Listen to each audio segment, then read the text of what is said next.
Hello, I'm Jane Simpson. I began the Let's Talk MND podcast after my husband Robert was diagnosed with MND and he died 10 months later. This podcast has built an MND family. We share real stories from people living with MND, those who love them, and we learn about research and care in plain English. I'm not an expert, just someone with lived experience, and together we are stronger. This podcast is proudly supported by Evercare, an assisted living brand that shares our belief in independence, dignity, and community. You can learn more about their range at evercare.com.au, or you can find them in Bunnings Warehouse stores nationally.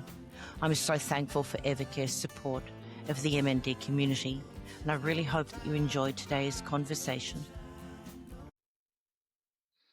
Hi, everybody. We've got another young man today. Todd, are you young? Oh, I wouldn't have thought so. But thank you. I'll take it. Okay. Today we're joined by Todd Johnson. Todd has MND living with him. He lives in Victoria. And I'm going to let him tell the story, otherwise I'm going to ruin it for him. So, Todd, we always start off with, who are you? Well, who am I? Well, I'm a bit of a family guy, I guess, is probably where I'd first identify myself. So I'm at home with my family and a couple of dogs. So, yeah, I live at home with my wife, Catherine, and my two amazing daughters who are 18 and 23. So they're still with us at Oh, you're home. not that young then. You're not as young as you look. No, thank you. No. Yeah, I've got a bit of a baby face, but yeah, and no, that's who I am first and foremost. But in terms of a bit of my background, I mean, I was working in financial services in executive roles for pretty much my whole career. Well, I didn't start off in exec roles, but spent a lot of time running operational teams and strategy in super and investments, insurance, workers' comp, and big teams. Really, my identity was really big on customer service and really big on just good people leadership. They were the two things I really identified and wanted to be known for. I stopped working about a year after I was diagnosed with MND. So I was diagnosed on the 6th of July, 2022. I feel like all of us, when we get diagnosed, we all know the date because And we it, often know the time as well. yeah, I was diagnosed it was meant to be 11, but I didn't go into my appointment until about 12:30 Oh, because the God. news just was so late. Agony. Yeah, well, I didn't really think I was going in to be told I had MND. I thought there's no Oh. chance. Yeah, that's not what I walked out with. It was funny. Not funny. It was a little bit sad, and it was just after COVID. So the hospital system had really blown up, and the neurologist was trying to help with other things at the same time as taking patients. So when I saw him, I thought I was going in because I'd always been told if you get diagnosed with MND, which was a small possibility, I'd always been told they'll tell you to bring a support person. And Yeah. I wasn't Oh, told to bring a no. support person, and I thought, "Oh, I'm safe here." So I'm either gonna be told, "We just need to do more testing," or I'll be told, "You don't have it, you've got something else," which is what I thought. Um, and then, yeah, he wasn't prepared for the meeting. He sort of winged it on the spot. So I went through the results in front of me, read them out loud, and they were like results from the nerve conduction study and various testing that we'd done, and it was pretty conclusive. I know a lot of people, when they do that testing, it's not conclusive, but mine was like, this guy's got MND, basically. But I still didn't think he was going to tell me that. He's sort of reading it out. And then he took about 3 or 4 phone calls during the meeting, and then he just looked at me and said, "I think you know what I'm going to say." And I said to him, "Well, I didn't, but now I think I know you are. You're going to have to tell me I've got MND." And he said, "Yeah, I'm pretty sure you've got it." And it was a really funny one in that I had a FPOS machine in front of me within about 2 minutes. So it was, I mean, he was, aware of the fact that he was running late, and here he was giving me a $290 bill when I'm just trying to come to terms with what on earth I remember just walking out and going, "What on earth do I do now? Like, what do I do?" Uh, which, yeah, it was a huge shock, and so that's where my MND journey started, and then I just kept working for about a year until I started saying, "Well, this is not really how I want to spend my remaining time on this earth. As much as I love the people I worked with, I just it was pretty tiring, and the work came at me whether I liked it or not. So I stopped working and started just doing any little volunteer piece I could with MND, just to try and keep busy, but also to help in any way I could." Your story, unfortunately, is not unusual, and I haven't gone through the results yet, but I've done a survey of people's diagnosis stories, and unfortunately, yours is quite common. Um, and the fact that you go in there with no support person, I sit here thinking, "Oh, shit, he had to drive home." Yeah, And that's so dangerous. yeah, I just don't remember getting home, to be honest. Exactly. And the support person's crucial because when you're diagnosed with MND, if you think about any other diagnosis and on any other, you know, illness is awful too, Mm, but quite a lot of other illnesses, your your mindset, you might already know a bit about it, but your correct. mind will go into fight. How do I fight this? And so you're pretty quickly going, can I, take some medicine? Can I, have an operation? Can I go and do a treatment overseas? Can I change my diet? What can I do? And with MND, you can't really go to that. So you need a person there to just wrap their arms around you and be there for you. And yeah, unfortunately, yeah, it is a bit of a common story. I mean, I don't think there's ever a great way to tell someone they've got MND. It's the most I agree. devastating thing they're ever going to hear. But the number one thing that has to happen is the doctors need to know that you've got it before you walk in the room. You must have a support person, and then they need to make some time to tell you about where to from here, what you can start doing, because there is great support out there for us. But who gets diagnosed with MND that knows about any of that? So you feel very, very lost. You do. Take me back a little bit to why did you start getting the testing? I was, you know, I used to go to gym and used to play a bit of tennis, and I was running a fair bit. And funnily enough, I used to think I used to run at decent speeds, but I saw this old guy. He couldn't have been a day under 75, and he ran from the side when I was going for this job. And I looked at him and I thought, "Gee, you're going slow. You're, like at least I'm going a bit faster than you are." But anyway, good on you for being out. And then he ended up in front of me and he passed me. Oh, I thought, "Oh my god, I'm slower than him, and I think I've got a bit of a limp." Um, and I just kept thinking it was just a calf strain that you get when you get a bit older. But then I noticed some twitches in my legs, so the fasciculations, and from that, I thought, "Oh, I don't know what this is, but it's not doesn't look right, and my calf isn't getting better." It really wasn't much more than that. I just thought I had a calf tear or something. And so, I just went in and saw the doctor at that point. And believe it or not, I didn't see my normal GP, who's amazing. I saw another doctor because I just wanted to get in. And he said to me, "With your symptoms, it could be this, a number of things." But he said, "Like, MND is a possibility, but you want, it's not MND because it's not in your face." And I said, oh, "Oh, I God. don't know if that's right. Like, I'm pretty sure Neil Danaher, I just read his book, got it in his hands first. So I don't know if that's right." And you go, "No, no, you could definitely get it in the face." I went home, Googled that, and found that not to be true.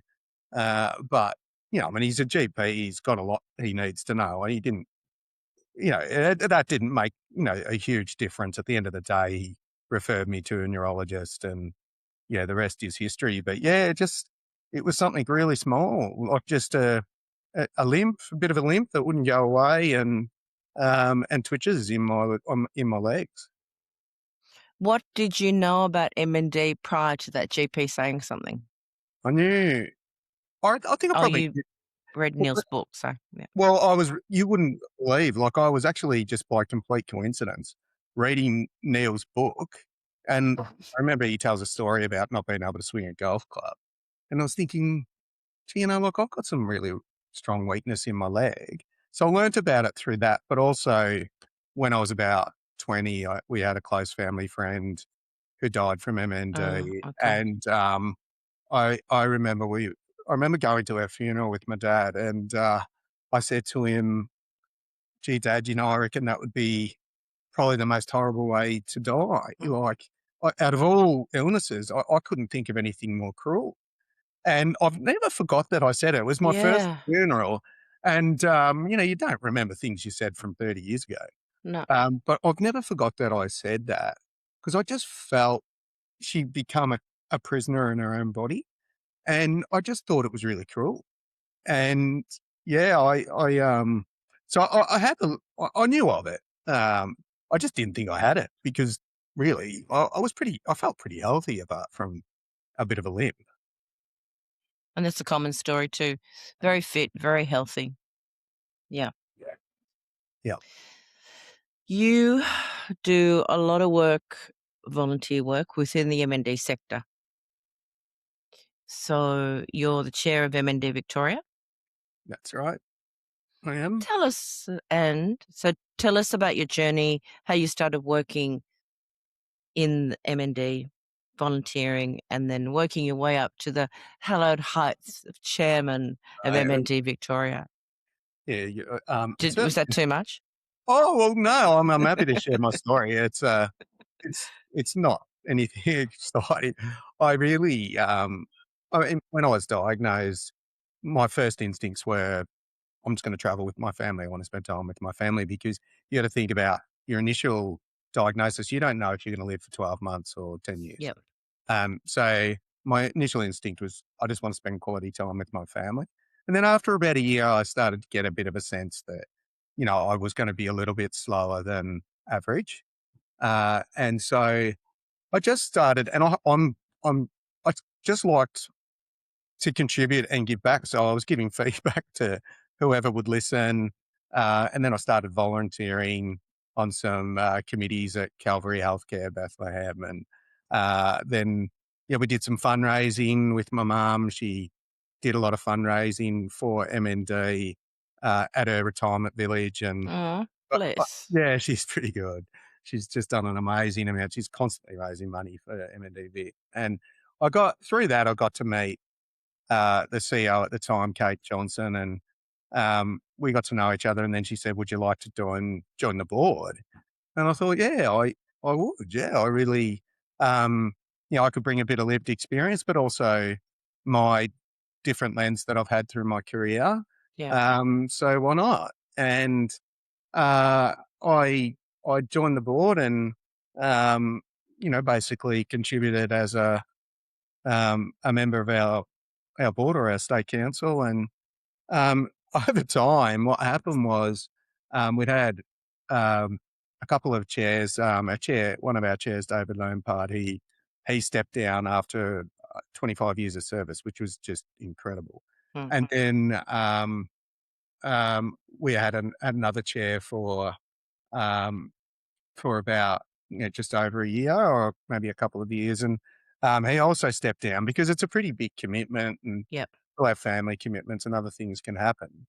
And I remember when that happened, I'd made phone calls to there's a few pretty talented board members and I made some phone calls saying, I think you should put your hand up for the chair position. That's really, well, I went into the meeting going, I think you'd be a great chair. And I spoke to a few people and, um, I've got the numbers up for you. yeah.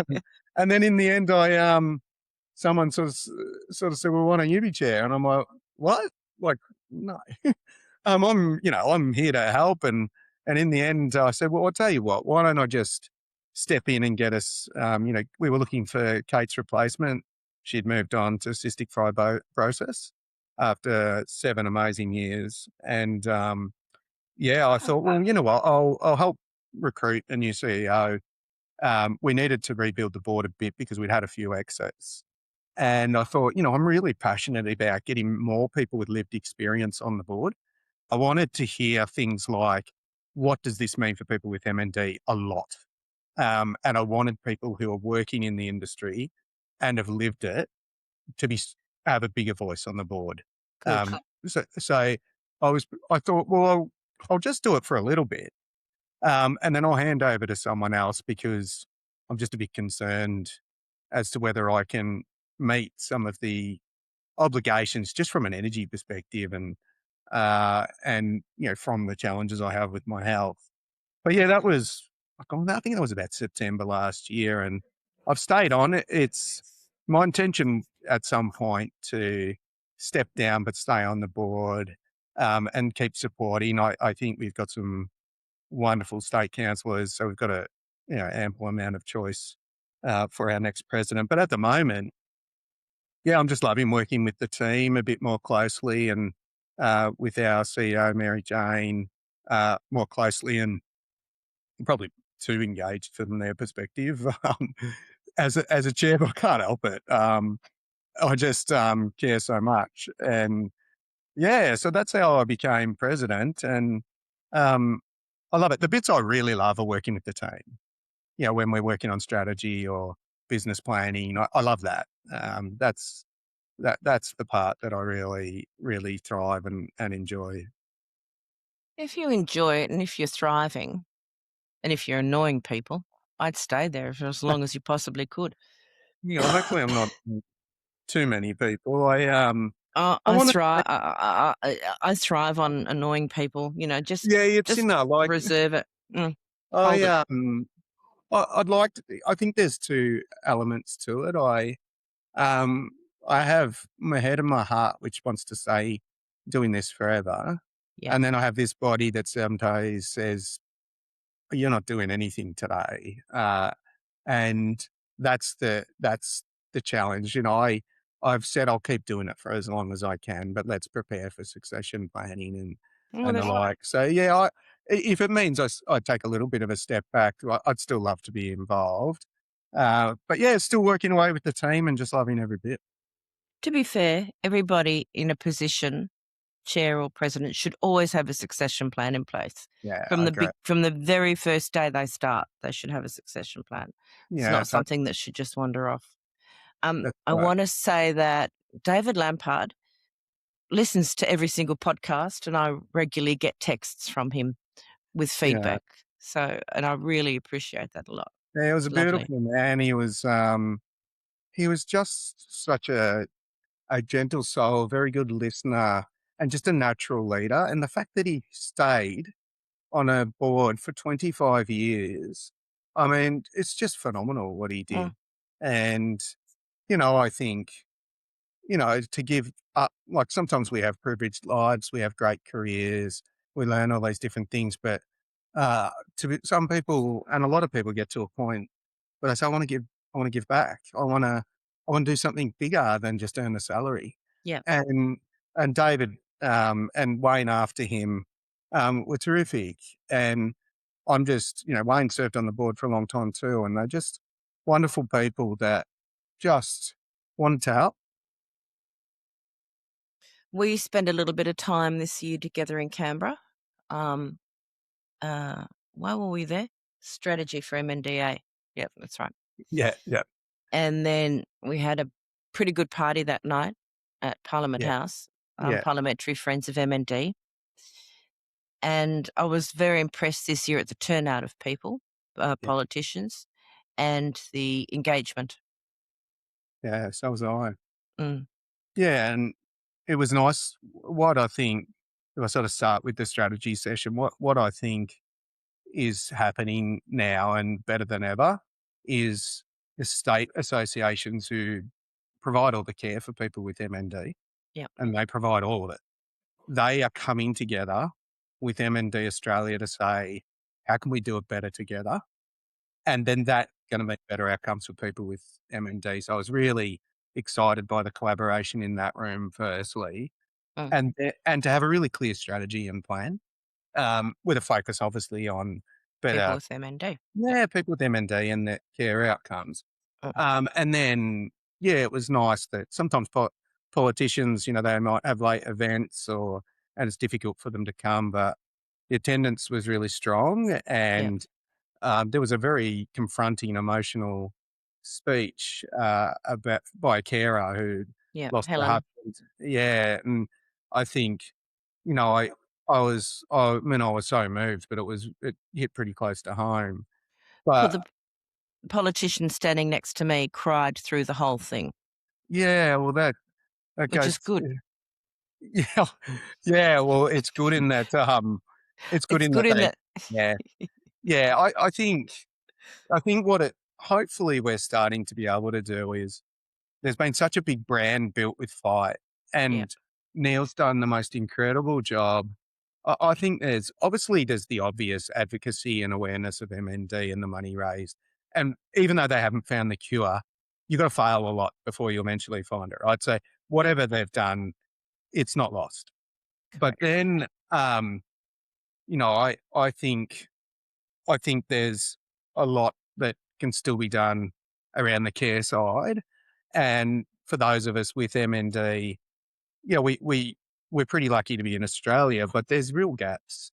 And I think the thing that Neil did for me personally was because some days I'm struggle with my health, and Neil just taught me to keep getting up and keep turning up.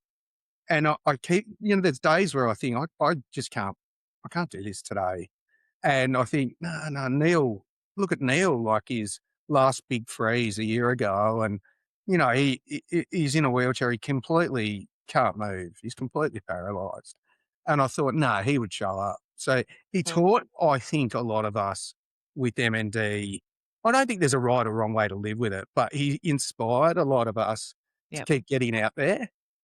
So I think that's the other big thing that he brought to the M&D community. Yeah. Stay engaged with life. Yeah. It's so Mm, easy to curl up in a ball and just stay at home. It really mm. is. And I don't blame anyone who does that. But, I think he gave us some courage to keep getting out there. What are the gaps in care that glare at you that you want to make change with? Yeah. I mean, that's the area I'm so passionate about doing. Me too, Um, mate. Mm, well, I'll start by saying I think care in Australia is very good. And the care that, the care we're able to give out of MND Victoria, I think, is extraordinary. it is. It's best Uh, practice. but yeah, and I think part of that is because we've got an amazing organisation, but we've also worked really closely with the clinics like Calvary Healthcare.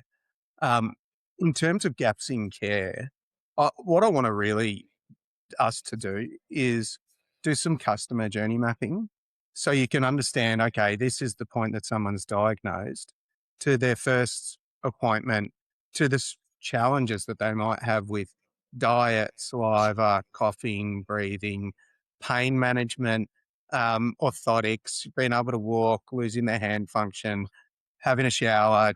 All of these things happen on a person's journey with M&D. Mhm. And what I want us to do is to map it out and understand where we're really good and where there's gaps.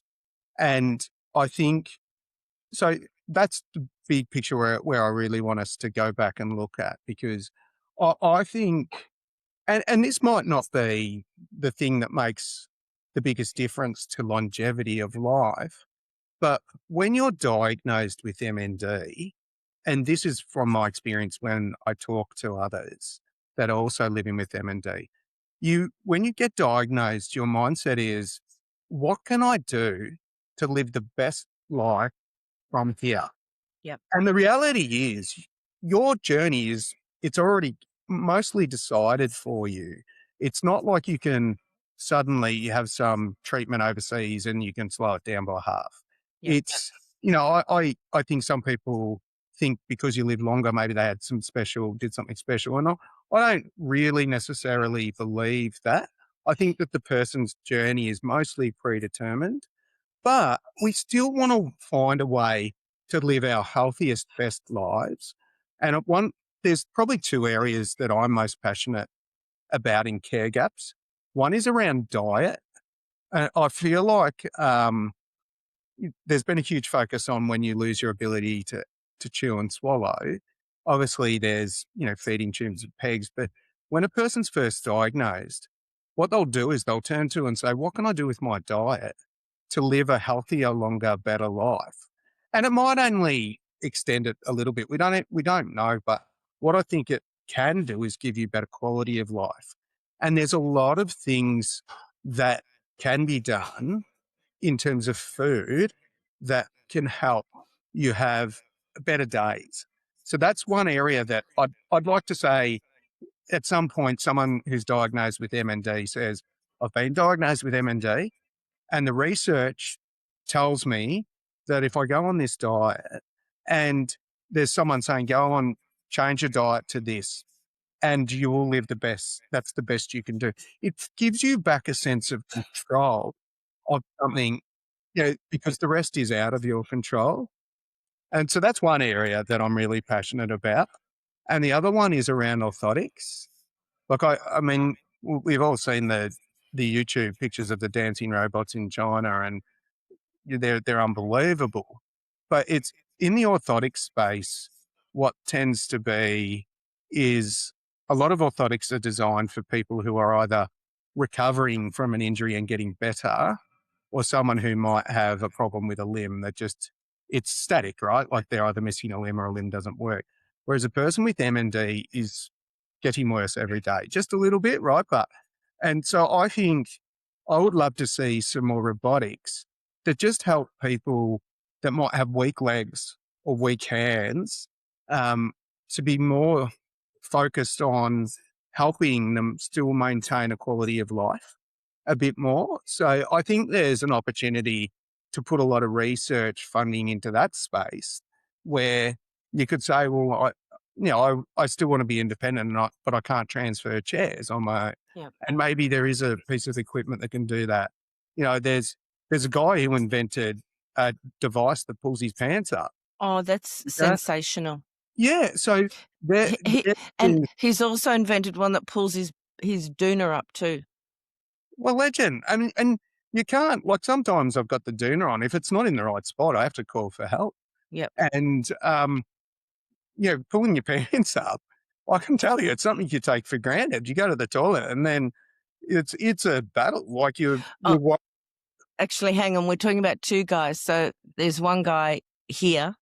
I've asked him to come on the podcast, but he doesn't want to. Who invented the pulley uppy panty thing? what a legend. Yeah. He's a legend. And then there's a guy in the UK who was an engineer also, and he's invented the doona pull up thing, the Love whole range of robotic things, which is, going to what you're saying, is that it Yeah. allows independence and dignity for a little bit longer. Yeah. Yeah. I mean, I would love something to help me roll over in bed.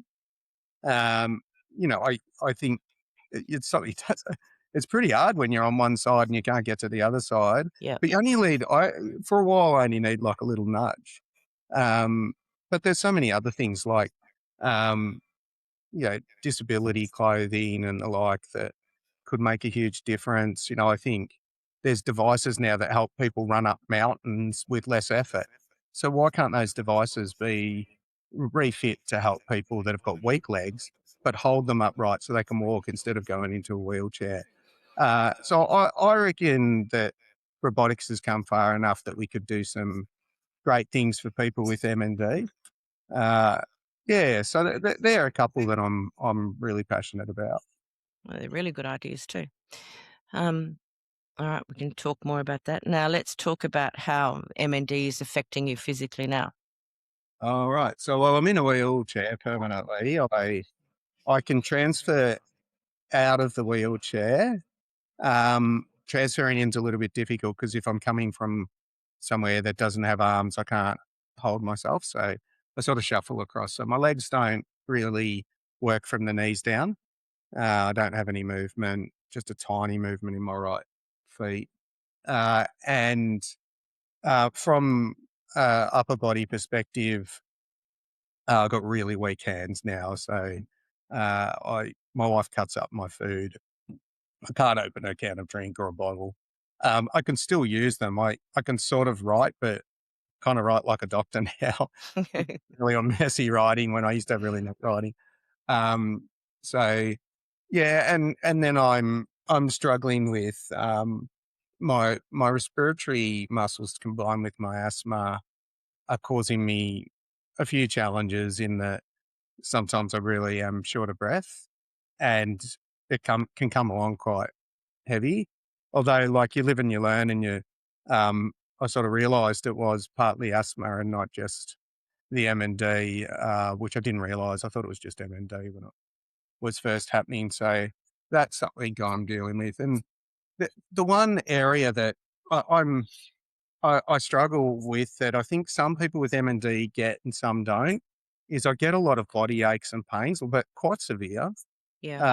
And to the point where I can almost be not functional some days. So I've gone through a lot of cycles where I've tried different, pain meds to just take the body aches away. And I think that one's a bit of a tricky one in that a lot of people don't get that. They might get a bit of Yeah. soreness. Um, but then I see on the forums, I see a lot of people saying things like, the thing I'm struggling with is pain. I think, oh, hang on a minute. I thought I was the only one who had that. So yeah, that's a bit of a challenge. I feel like at least I can rest and take some pain management tablets that help with it. But you have to be careful because if you take too much, all the meds start playing around with your stomach. So, Yeah. uh, Yeah, y- and then then we got a whole cycle. My husband suffered yeah, terrible pain, terrible, yeah, lying on the floor screaming in agony pain, yeah. So Well, that's each person's different. Mm, yeah. It's it. Look, each person is different. There's a lot of similarities and differences. yep, And it's just like human beings, right? Like some yeah, people, one of the things I always say to people is find your way to fight. Um, don't fight someone else's battle. So, if your thing is staying at home with your family and living a quiet life, then that's nothing wrong with that. do it. If Yep, if your thing is travel, go travel. If your thing is getting a tattoo, go get a tattoo. But like you, I still believe the journey is the journey you're going to go on is pretty much predetermined. Once you've got MND, I think, it is what it is. Like, you've either got a slow form or a fast form or a medium form. But you can, the thing that you, I think you can do is don't let it win the battle with your mind, because it's the only battle you can control. There's nothing you're going to be able to do to stop your hands or your feet or whatever from working. But, the one thing you've got control over is your mind and your mindset. And I think, and it's not just as easy as saying, uh, sorry. it's not, it's not just as easy as saying, just be positive. You've got Yeah, to really train it, practice it, and then train and practice again so that you can, when you're having the tough days, you can put your strategies into place to get through the days. Because the reality is, um, people have tough days with an illness like this. of course. Did you travel in that first year? Yeah, heaps. I went berserk. No, I was one of those people that really, I was really saving for retirement. I wanted to be a bit of a grey nomad and go around Australia with a caravan and the world. And So you but accessed the super and you thought, "What the hell? yeah, well, Go you know, you." this is one thing I would say before I answer the question around travel is when you're diagnosed under 65, especially if you're diagnosed in your 30s or your 40s, you haven't financially got to a point often where you've set yourself up. And Correct. what not only do you lose your income, but you lose quite often your partner's income, who's Yes. going to need to take care of you. And yes, there's the NDIS, but they don't give you any money. They just help you, right? So they might give you a wheelchair, or they might help, you know, change your home so that's accessible.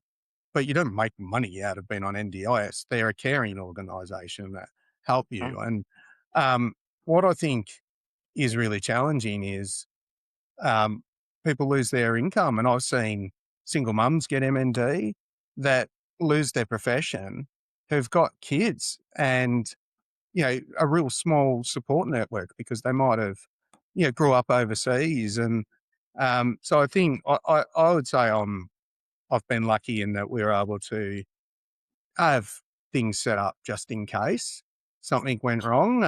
And then once we had that, we were like, yeah, let's travel. So we went all over Europe straight away with kids, and made some really good memories uh, throughout Europe, and spent time with my wife's family in Poland. And then we went to the Maldives, which was always a bit of a bucket list, and oh, heck, that's the most beautiful place on earth. And Okay. then we did Canada and Alaska by a cruise. I would say to people with MND, cruises are really friendly for people with Okay. MND. They're so accessible, and you can be in a wheelchair and still just have an amazing trip. And then we've done Vietnam and Bali, and then a few spots in Australia. So yeah, we did a lot of travel. I didn't think I'd get to do that much, but yeah, and I did it early because I didn't know what I'd be able to do after a couple of years. So yeah, I've really enjoyed that. What What do you want to achieve in the short term for the community? Yeah, well, I want to. One of the things I really want to achieve is we've got. If you look at the pro- the institutions that look after people with MND, you have Fight working really hard on a cure and really bringing the name of MND to the surface so it's understood. You have incredible care organisations, and then such as the state associations that guide you through the journey and are there with you every step of the way. And then you have your clinics, which some people can go to a clinic, but other times they've just got a neurologist if they're in the country. I want that group talking to each other all the time on every initiative. I don't want them trying to solve the same problem separately. I want them coming together and saying, well, hey, you guys are really good at that. We've got some money or some funding. Why don't we work together to solve that problem? And I don't think there's been enough of that up until now. And we're working really, really hard to just keep inviting everybody into the room so that we don't all go and solve the same problem. um, the other one is I really am passionate about getting the data problem solved. Um, it's yeah, and I've in my career we did it a few times successfully, and I can tell you the data for superannuation investments and Mm, insurance is a lot more complicated than it is for MND. Uh, correct. but and we've got this wonderful portal called Mindos Mind Registry, us. but we need to get the data from the states and the clinics into it. Because as soon as we do that, then we can get insights into health, into Yep. trends. Yep. But it's there, but it's really difficult accessing it. So I want us to solve that problem. And then I just want to keep working with MND Victoria and MND Australia and the other states to keep solving problems of care. So that's my passion is care. So how do we keep helping people with MND have good experiences, live their best lives while they can? So I want us to be at the forefront of innovation and service and care. So yeah, they're the things that I'm really passionate about in my little stint of influencing somehow. Oh, you will. You are, and you do. Yeah, no doubt about that whatsoever. And there are all those three things that are my passion points too. Yeah, Um, and the thing that I hear over and over from the community is if we could all stop working in silos, that'd be a really good thing, which is yeah, exactly what you're saying. So 100%. let's get rid of ego. Let's get rid of protection rackets, whatever the hell. Let's Yeah, just work together. I could not Also, agree. the dollars that we have will go a lot further. And referring something you said at the very beginning is we learn through failures. Yeah, And so there's no such thing. we have to learn through failures. We learn through success. So we have to share our failures as well because, and I've said this on the podcast many times, if research lab A are researching something that research lab C did 4 years ago and it failed, hey, let's talk about it. It's not that, Yeah. it's not brain surgery, dude. Yeah. Mm, And I think the thing that's happening now off the back of Neil's wonderful work is there's a lot of money that's come in to the system. The government have given support as well. correct. Um, but you've got to remember the expertise in care comes from the state associations and it comes from the MND clinics, and Yep, they are the experts in care. So if we're going to spend money to raise it to a next level and improve care, we have to work together. And, correct. I'm really pleased that the government was able to give some money and funding to fight for care Mhm. uh, because I think, we're restricted in that we've got to run sustainable organisations and prioritise our services, but we don't have endless buckets of money to throw at No, millions of dollars at research projects. But no, I think there could be some pretty amazing research projects that while we're waiting for a cure and that work continues, people can live better lives. correct. Yeah. And that's not just people in the city, but more importantly, in many ways, regional and rural too, who don't Yeah. have the convenience of a clinic or a neurologist there all the time. They've just got visiting ones. Yeah, and that's the other thing that we've got to do more around. If you think about everybody's got a computer, a laptop, a phone, an iPad now. And to be honest with you, I'm in Melbourne, but I do most of my stuff online. Mm. So we can still we can How rude. Sorry. I thought I had it off. Yeah, Okay. so I'm definitely passionate about improving care in regional areas.